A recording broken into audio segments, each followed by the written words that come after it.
সন্তানের মাহফিল কতটুকু ফায়দা আমার আপনার হবে আমি সেটা বলবো না, তবে এতটুকু বলতে চাই, যারা চক্ষু বন্ধ করে মরা খাটিয়ায় চড়ে সাদা কাপড় পরে ঘর অন্ধকার কবরের বাসিন্দা হয়েছে, যাদের আজকে 2 রাকাত নামাজ পড়ার মতো ক্ষমতা নাই, যাদেরকে মাওলা বলে ডাকবে, যারা ইল্লাল্লাহ জিকির দ্বারা কলব জারি করবে, আজকে সেই ক্ষমতা তাদের বন্ধ হয়ে গেছে। কবরের মাঝে শুয়ে শুয়ে তাকায়া তাকায়া দেখতেছে, যখন কোন মানুষ কবরের পাশ দিয়ে যায় তখন ওই কবরের মধ্য থেকে শুয়ে শুয়ে তারা সব কিছু তারা দেখতে পায়। বাবা, মানুষ মরে না, মানুষ ইন্তেকাল করে। কি করে? ইন্তেকাল শব্দের অর্থ স্থান পরিবর্তন করা, এই জগৎ থেকে রূহের জগতে আলমে আরবারজাকে চলে যাওয়া। সুতরাং দুনিয়ার জগৎ তারা আখিরাতের জগতে চলে গেছে, তারা ওখান থেকে আমাদের সব কিছু দেখে।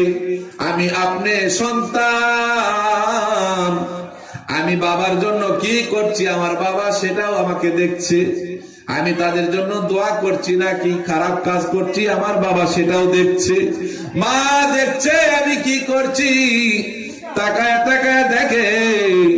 সবার ছেলেগুলা ওয়াজের মাহফিলে গিয়া বাবার জন্য 2 চোখের পানি ফেলে ফেলে কাঁদে, আর আমার সন্তানেরা আমার জন্য 1 ফোঁটা চোখের পানি ঝোড়ায় না। ও দয়ার বাবারা, চোখের 1 ফোঁটা পানি আল্লাহর কাছে এত দামি, এই 5 চোখের পানি দ্বারা আল্লাহ জাহান্নামের আগুন নিভাইয়া দেয়। জোরে বলো সুবহানাল্লাহ। ফালইয়াদহাকু কালিলা ওয়ালিয়াবকু কাসীরা। ও বান্দা, কম কম করে হাসো, বেশি বেশি করে কাঁদো। কাঁদলে রূহ সাফ হয়, কাঁদলে কলব পরিষ্কার হয়। আল্লাহ কান্দাকে পছন্দ করেন, যার কারণে আল্লাহ রাব্বুল আলামিন বলেন, তোমার চোখের পানি বান্দা আমি জাহান্নামের আগুনকে নিভাইয়া দিয়ে। জোরে বলো সুবহানাল্লাহ। বাপ কান্দে, মা কান্দে, কবরে শুইয়া। বাপ কান্দে, মা কান্দে, বাবা কবরে শুইয়া।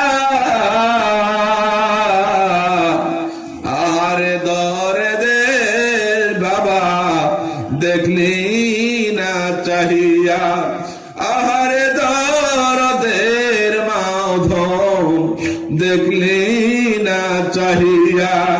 মা ডেকে বলে, আমি কবরের মধ্যে আছি। কবর এত কষ্টের জায়গা, অন্ধকার ঘর, যে কবরের মধ্যে লাইট নাই, বাতি নাই, যে কবরের মধ্যে সাথী নাই।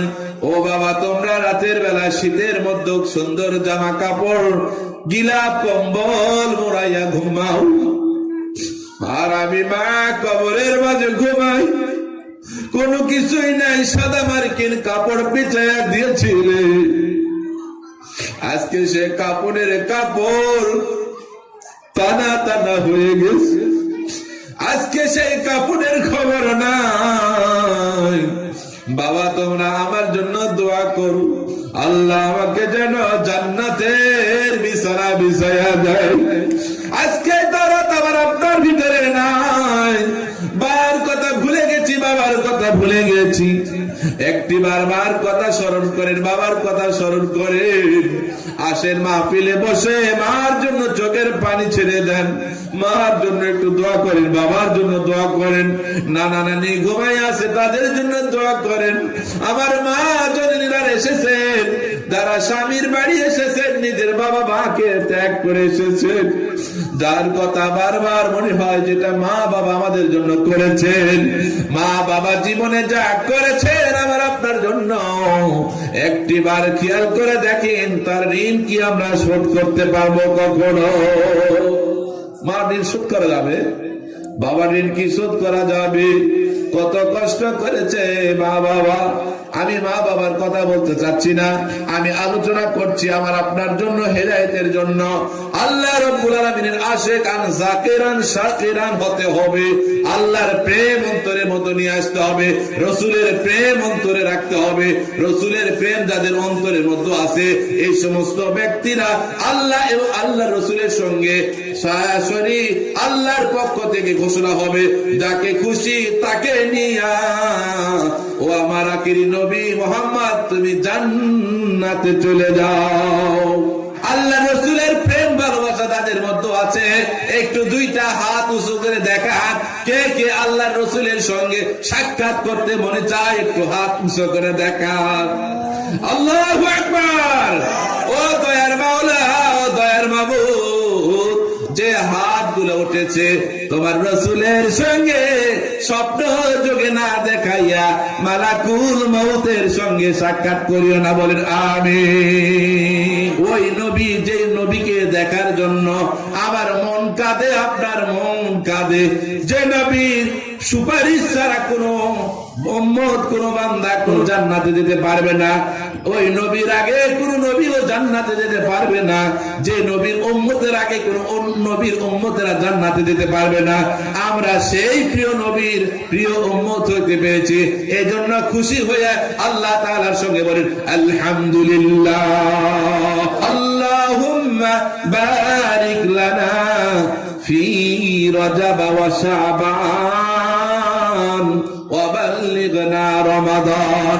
আল্লাহর কাছে দোয়া করছেন, মাবুদ আমার নসিবে রজব মাস রাখেন, ওয়া বাল্লিগনা রমাদান, এবং আমার হায়াতটাকে রমজান মাস পর্যন্ত বাড়ায় দেন। যদি কোন আল্লাহুম্মা আমিন। এই নবী মেরাজ করে নিয়েছেন এই রজব মাস। এই রজব মাসের অপর নাম হলো মেরাজের মাস। কিসের মাস? এই রজব মাসের অপর নাম হলো মেরাজের মাস। এটা জানার দরকার, শিখার দরকার আছে না নাই? কিছু কিছু জিনিস এগুলা দরবার থেকে শিখতে হবে, না শিখলে হবে না, না জানলে হবে না। একটা করে মাহফিলে যাবেন, একটা করে দোয়া শিখবেন, একটা করে গুনাহ ছেড়ে দিবেন, একটা করে ভালো কাজ শুরু করবেন, দেখবেন আমার আপনার জীবন পরিবর্তন হয়ে যাবে। তখন বোঝা যাবে ইসাইলের সওয়াব, এই মাহফিল, এই তাফসীরুল কোরআন মাহফিল আমাদের জন্য কতটুকু হেদায়েত নিয়ে আসতেছে, আমার আপনার জন্য কতটুকু উপকার নিয়ে আসতেছে, তখন না বোঝা যাবে।